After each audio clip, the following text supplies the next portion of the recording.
jam kisal joddi Allah duumo e golloɓe diine ɓe kaɓata ha yettoɗo ceernam Abdoul Aziz Seydi Ba mi hersi e lelde mi miicade darnde ma yoni kam ɗo Ibnul Said hoolima ɗo jofino hanki hande pawɗa gite ma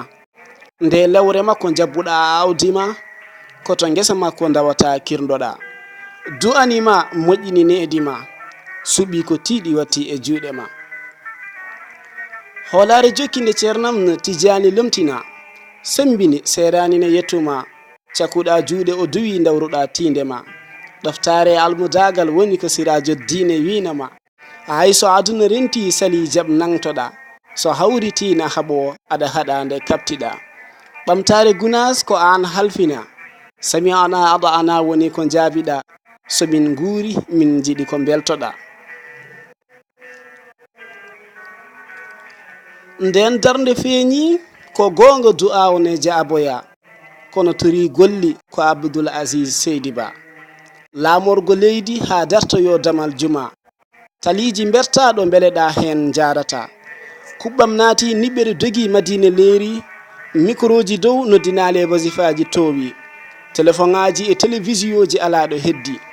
robiŋaji ngari diƴƴe laaɓɗe mbal walti boyli pofti galleji nayi cafrorɗi hay régional ari laabi daka jahol e gartol nana ɗaati ko siftora gila hanki ko an dari mawɓe ceedi sukaɓe ji naftori yettima min ɗo ndewdeɗa min gandana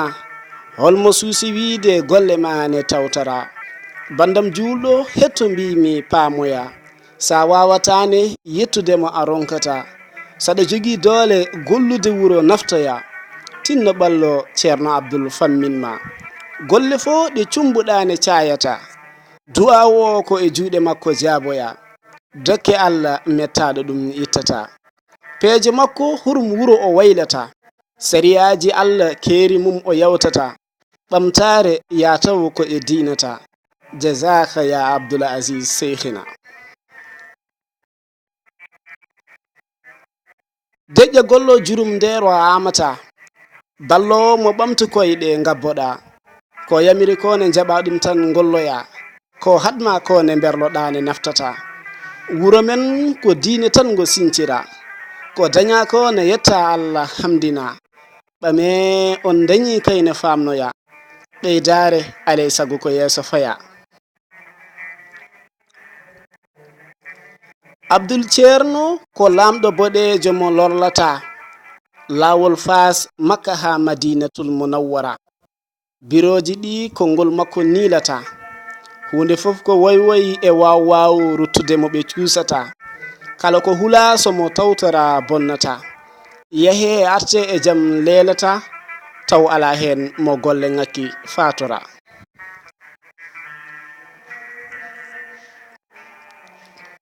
fitina e gure jam dañede o noddoya hayso to ñaama ko jaafotoɗo mo dumbata lamdo nomi laamiɓe kolda heewiɗo juuɗe kaaƴa gartira caggal tonga gite gojji taw ko faabu makko yakora jaɓanaɗo jabana du'awo Seydi Ba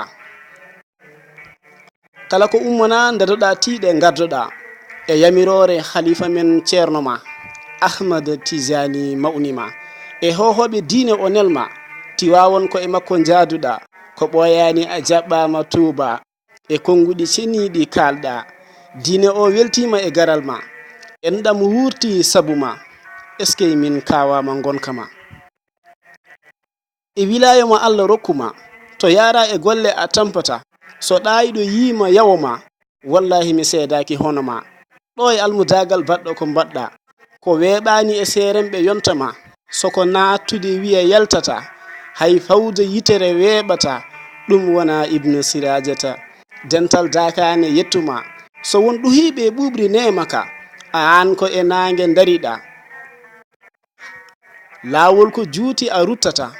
haala ko heewi a nanata ko ya anni e ceerno dariɗa ko sabu yeeso Allah mbaɗata jibinande wuro ne yeɓma ɓe torima nelɗo Ahmada on tagɗo aduna e laakara yo junnu balɗe o sellina ɓesgu Ibnu Said ko haalene heewi mi wawata mi raɓɓiɗina ɗemgalam gaynata ya rabbi juul e mouhammada caabiɗo jamma e ñalawma.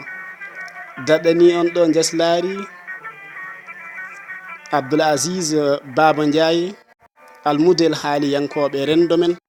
e nder dental soynandi gendi.